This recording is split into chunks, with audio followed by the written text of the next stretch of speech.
नमस्कार, good afternoon, आप सबका स्वागत है।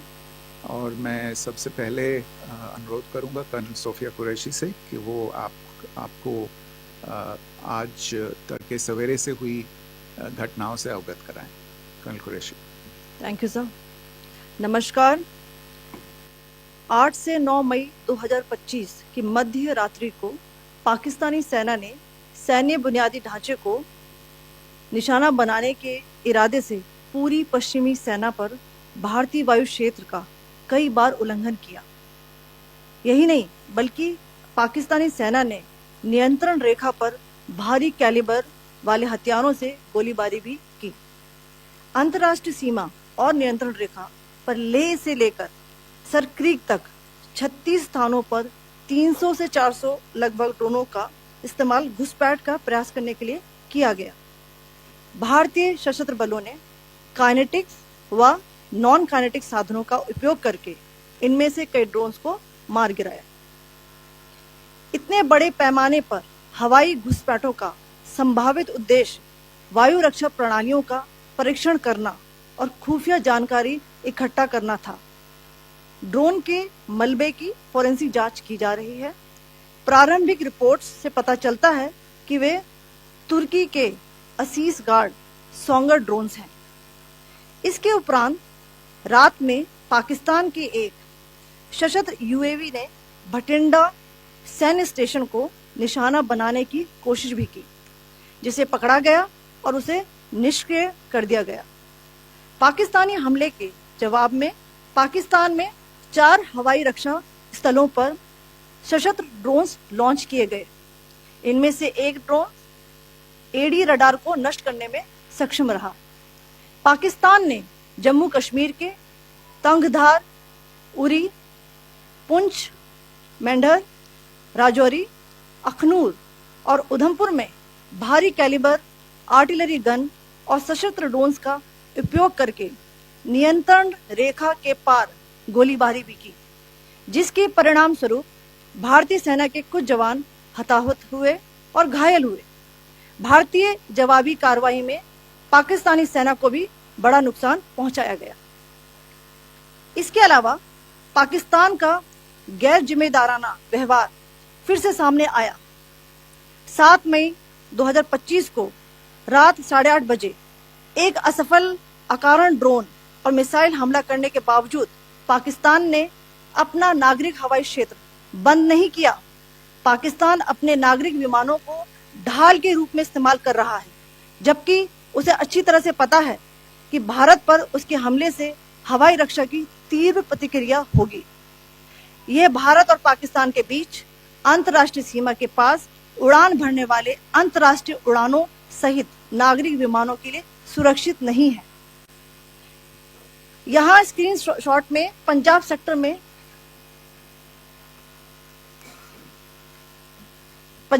में हाई एयर डिफेंस अलर्ट स्थिति के दौरान एप्लीकेशन फ्लाइट रडार 24 का डेटा दिखाया गया है। जैसा कि आप देख रहे हैं यहाँ पर भारतीय पक्ष का हवाई क्षेत्र घोषित बंद के कारण नागरिक हवाई यातायात से पूरी तरह से रहित है। कराची और लाहौर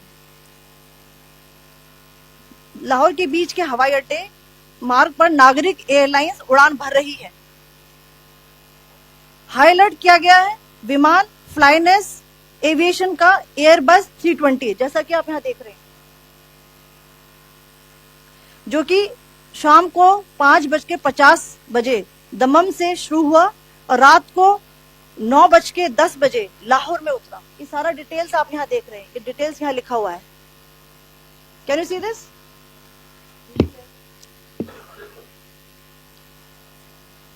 भारतीय वायुसेना ने अपनी प्रतिक्रिया में काफी संयम दिखाया और इस प्रकार अंतर्राष्ट्रीय नागरिक विमान सेवा की सुरक्षा सुनिश्चित की। धन्यवाद। जय Hind. So, good afternoon to you all. On the intervening night of 8th 9th May 2025, Pakistan military carry out multiple violations of Indian airspace along the entire western border with an intent to target military infrastructure. Pakistan military also resorted to firing of heavy caliber weapons along the line of control. Along the international border and line of control, drone intrusions were attempted from Leh to Sir Creek at 36 locations with approximately 300 to 400 drones. Indian Armed Forces brought down a number of these drones using kinetic and non-kinetic means. The possible purpose of these large-scale aerial intrusions were to test the AD systems and gather intelligence. Forensic examination of the drone debris is being undertaken. Preliminary reports suggest them to be of Aziz Guard Songa drone of Turkey. Later in the night, an armed UAV of Pakistan attempted to target Bhatinda military station, which was detected and neutralized. In response to the Pakistani attack, armed drones were launched at 4 air defense sites in Pakistan. One of the drones was able to destroy an AD radar. Pakistan also carried out artillery shelling across the line of control using heavy caliber artillery guns and armed drones at Tangdhar, Uri, Poonch, Mendhar, Rajouri, Akhnur and Udhampur in Jammu and Kashmir area, which resulted in some losses and injuries to Indian Army personnel. Pakistan Army also suffered major losses in Indian retaliatory fire. Additionally, Pakistan's irresponsible behavior again came to fore. Pakistan did not close its civil airspace despite it launching a failed unprovoked drone and missile attack on 7th May at 8:30 hours in the evening. Pakistan is using civil airliners as a shield, knowing fully well that its attack on India would elicit a swift air defense response. This is not safe for the unsuspecting civil airliners, including the international flights which were flying near IB between India and Pakistan. The screenshot we just showed and we shall share with you, it shows the data of the application Flight Radar 24 during a high air defense alert situation in the Punjab sector. As you have seen, the airspace on the Indian side is absolutely devoid of civil air traffic due to our declared closure. However, there are civil airlines flying the air route between Karachi and Lahore. Amongst the other civil aircraft that you can see, we have highlighted an aircraft which is Airbus 320 of Flynas Aviation, which was originated from Dammam at 1750 hours and landed later at Lahore at 2110 hours in the night. Indian Air Force demonstrated considerable restraint in its response, thus ensuring safety of international civil carrier.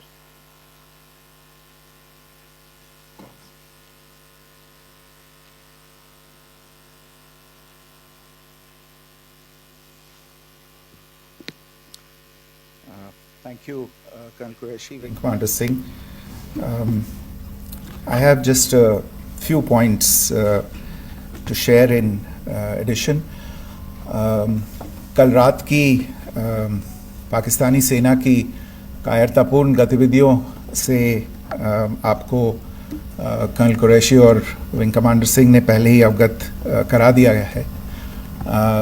These provocative and escalatory actions that were taken by Pakistan last night were targeted at Indian cities and civilian infrastructure, in addition to some military targets. The Indian Armed Forces responded proportionately, adequately and responsibly. ये जो हमले हुए कल रात को भारतीय सैन्य इकाइयों ने पर्याप्त रूप से और एक जिम्मेदाराना रुख अपनाते हुए इन हरकतों का उत्तर दिया.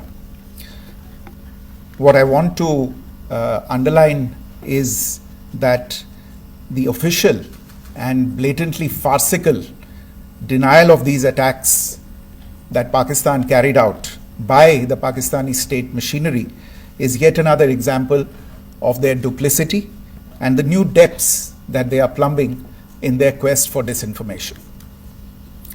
The other point in the same vein is Pakistani claims that they did not target or attack any religious places. You would recall that yesterday I shared with you an incident related to the attack on a Gurdwara in Poonch, Instead of owning up to these attacks, Pakistan made the preposterous and outrageous claim that it was the Indian Armed Forces and the Indian Air Force that was targeting cities like Amritsar and trying to put the blame on Pakistan. This is nothing but a desperate attempt by Pakistan to disown its acts of aggression, but it is also true to type in its effort to deceive and mislead the world. It will not succeed. The Gurdwara in Poonch in particular was attacked by Pakistan, and some local members of the Sikh community, including a Ragi of the Gurdwara, lost their lives in this incident, as I shared yesterday. TV पर आप इस हमले के चित्र देख सकते हैं. In addition, that we would attack our own cities is the kind of deranged fantasy that only the Pakistani state can come up with. Perhaps they do it because they are well versed in such action, as their history would show. The last point I wanted to make this evening is again this disinformation that is coming from Pakistan about India targeting the Nankana Sahib Gurdwara through a drone attack. This is again yet another blatant lie and part of Pakistan's disinformation campaign. As we saw in the Pahalgam attack, Pakistan is again trying desperately to impart a communal hue to the situation with an intention to create discord. Again, we are not surprised. India's steadfast unity in itself is a challenge to Pakistan. Let me stop there. I have time only for a few questions and be happy to try and answer them. First, I call Siddharth. Siddharth, please. Hi, sir. I'm Siddharth from Beyond. So this is Siddharth, behind, please. The other Siddharth. Yes. Hi, sir. I'm Siddharth from CNN News 18. Sir, I only want to know from you the status of Kartarpur corridor. Is it open or not? If you can. I think you're all aware of the situation along the entire India-Pakistan border and the areas around the line of control. In view of the existing security scenario, the services of the Kartarpur Sahib corridor have been suspended till further directions. We'll update you as and when there is a change in the situation. We have a question here. Rishabh.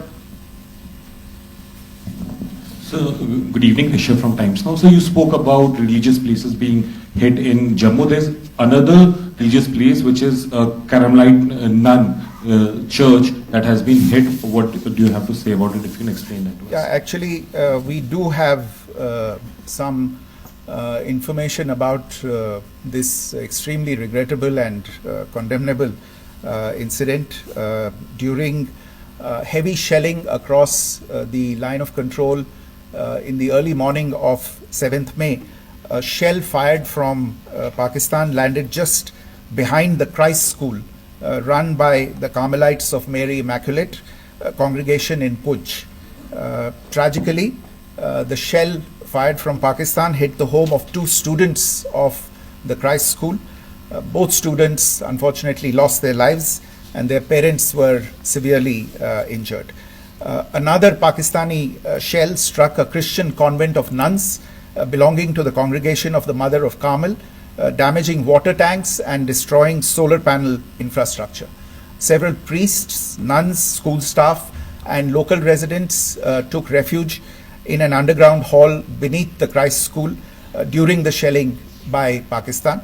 The school happened to be closed at the time, fortunately. Otherwise, more losses would have occurred. Again, we have seen the Pakistani side targeting and shelling places of worship with a particular design. This includes gurdwaras, these convents and temples. This is a new low even for Pakistan. We have a question here, Pranay. Sir Pranay Upadhyay Amar Ujala से sir, कल आपने इसी podium से पाकिस्तान के IMF bailout को लेकर और Indus water treaty को लेकर जो टिप्पणी की थी, उसकी पाकिस्तान में काफी तीखी प्रतिक्रिया भी आई, और उसके बाद हमने देखा कि पाकिस्तान की तरफ से किस तरीके से लेह से लेकर भुज तक पूरी बॉर्डर के ऊपर जो इन्वेजन था वो किया गया। मौजूदा सिचुएशन के अंदर पाकिस्तान के बेलआउट पैकेज को लेकर और पाकिस्तान के इन अटेम्प्ट्स को लेकर आपका क्या असेसमेंट है? और दूसरा ये भी जानना चाहेंगे कि पाकिस्तान की तरफ से ये जो अटेम्प्ट किया गया था उसका भारत ने अभी तक उस तरीके का कोई जवाब नहीं दिया गया है, तो क्या भारत इसका जवाब देगा जो कार्रवाई हुई है बीते 24 घंटों में? देखिए प्रणय, जहाँ तक इंडस वाटर्स ट्रीटी का सवाल है, मैंने कल विस्तार से उसके बारे में इसकी चर्चा की है।